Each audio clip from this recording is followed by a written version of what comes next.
Hello प्यारे बच्चों। आशा करती हूँ कि आप सब स्वस्थ हैं, कुशल हैं और अच्छे से अपना सारा काम कर रहे हैं। तो देखिए, ये है आपके विज्ञान की कार्यपत्रक संख्या 12 जो आपको 11 नवंबर 2020 को करनी है।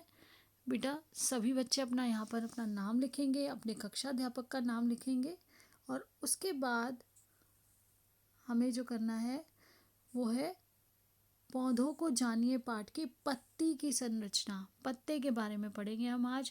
पत्ता किस तरह से पौधे के लिए क्या काम करता है, पत्ता किस तरह से बना हुआ है, उसके भाग कौन कौन से हैं। अभी तक हम कहते थे पौधे का भाग है पत्ता, ये पत्तियां जो है पौधे का भाग है। हमने उसको जड़, तना, पत्ती, कली, फूल, इसमें इस रूप से हमने पौधे के भागों के बारे में जाना। आज हम पौधे का जो भाग है पत्ता, उसके बारे में जानेंगे। पत्ती की संरचना, उसकी बनावट कैसी है। तो पत्ती की संरचना, पत्ती चपटी, पतली और हरी होती है। हरी क्यों होती है? क्लोरोफिल की वजह से हरा होता है पत्ता।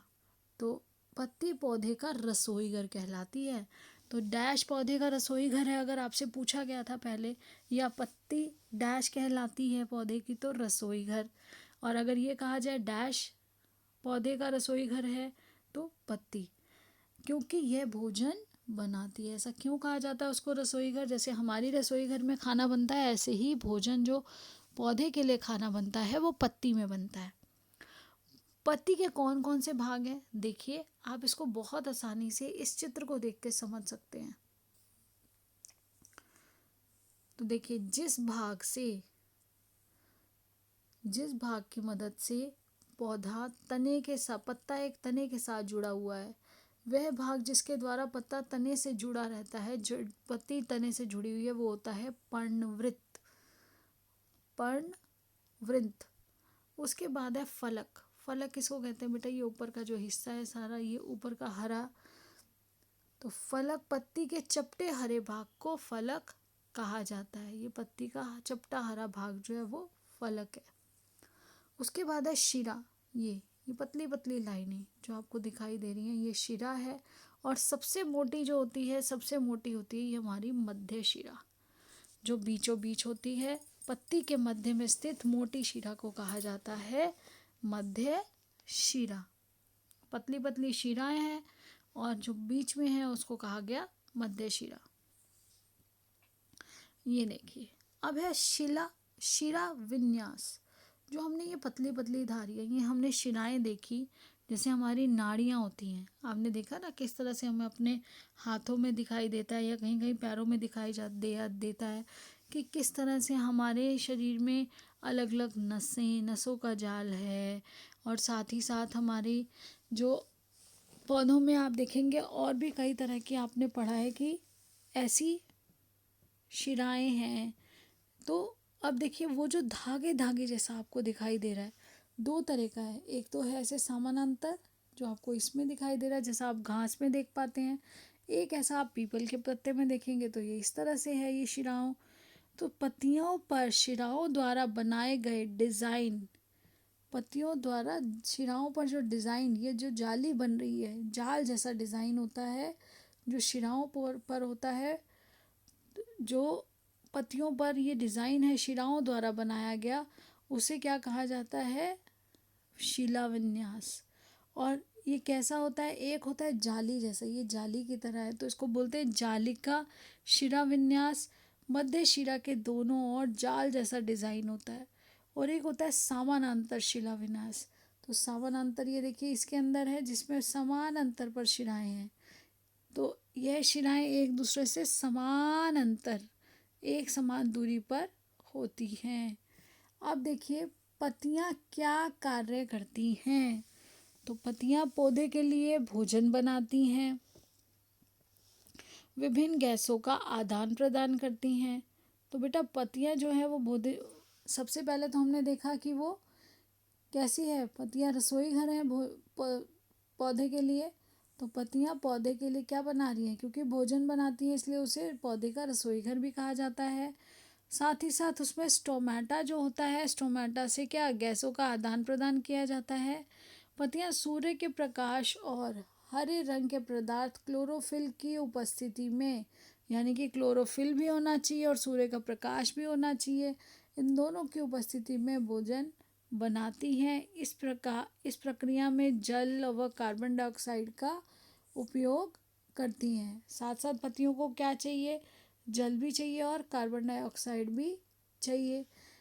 इस प्रक्रम को प्रकाश संश्लेषण कहते हैं। और बेटा जो ये प्रोसेस है जिसमें इन चीज़ों का इस्तेमाल करके पौधे अपना भोजन बनाते हैं उसे कहा जाता है प्रकाश संश्लेषण।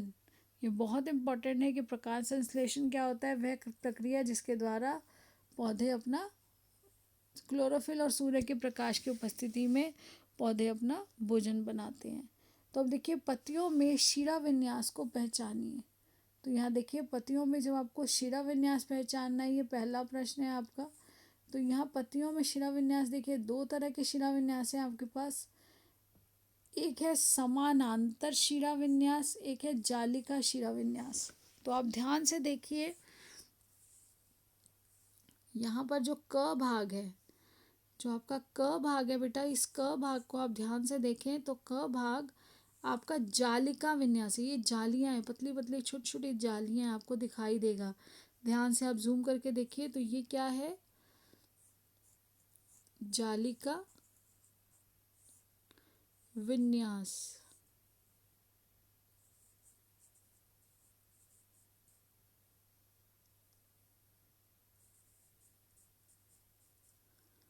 और ये वाला कौन सा है बेटा, समानांतर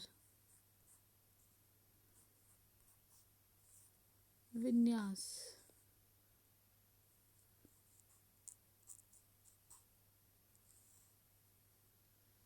तो अब देखिए बेटा आपने पहला प्रश्न तो कर लिया। समानांतर यानी कि समान दूरी पर है, सारी समान दूरी पर सारी शिराएं हैं तो उसको बोल दिया समानांतर विन्यास। और अगर जाली जैसा बना रहे हैं तो उन्होंने क्या बोला उसको, जालिका विन्यास। अब देखिए अगला प्रश्न,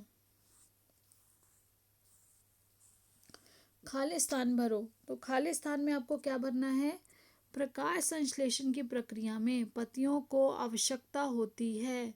तो बेटा पत्तियों को आवश्यकता होती है क्लोरोफिल की, सूर्य के प्रकाश की, और साथ ही साथ उसके साथ पत्तियों को चाहिए होता है जल और कार्बन डाइऑक्साइड। तो आप ये लिखेंगे सूर्य का प्रकाश पहले खाली स्थान में आ जाएगा, सूर्य का प्रकाश चाहिए, क्लोरोफिल चाहिए, और फिर उसके बाद आपका है जल और कार्बन डाइऑक्साइड। ये आपके पहले खाली स्थान का उत्तर है। अब उसके बाद देखिए बेटा पत्तियां पत्तियों पर शिराओं द्वारा बनाए गए डिज़ाइन को डैश कहते हैं। तो पत्तियों पर जो डिज़ाइन बनाया गया, शिराओं द्वारा बनाया गया डिज़ाइन विन्यास कहलाता है बेटा। ये जो डिज़ाइन बन रहा है इसे क्या कहते हैं, ये देखिए ये उत्तर है। पत्तियों पर शिराओं द्वारा बनाए गए डिज़ाइन को, जो शिराओं द्वारा बनाया गया डिज़ाइन है पत्तियों पर, उसे क्या कहा जाता है, शिराओं द्वारा बनाए गए डिज़ाइन को कहा जाता है शिरा विन्यास। वो समानांतर भी हो सकता है, जालिका वाला भी हो सकता है, लेकिन उसे कहा जाता है शिरा विन्यास। तो यहाँ पर आप लिखेंगे बेटा, यहाँ आपको लिखना है शिरा विन्यास।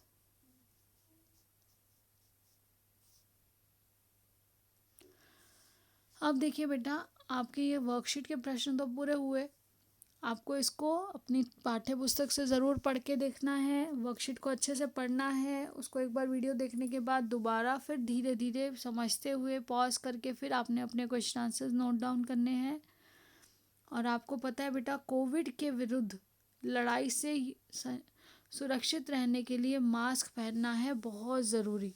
बेटा मास्क पहनिए, शारीरिक दूरी 6 फीट या 2 गज की शारीरिक दूरी का भी ध्यान रखिए। अपने हाथों को थोड़ी थोड़ी देर में बार बार साबुन और पानी से अवश्य धोएं। तो बेटा यही आशा करती हूँ कि आप सब इन बातों को ध्यान रखेंगे, खुद भी जागरूक रहेंगे और बाकी सबको भी इसके लिए जागरूक करेंगे।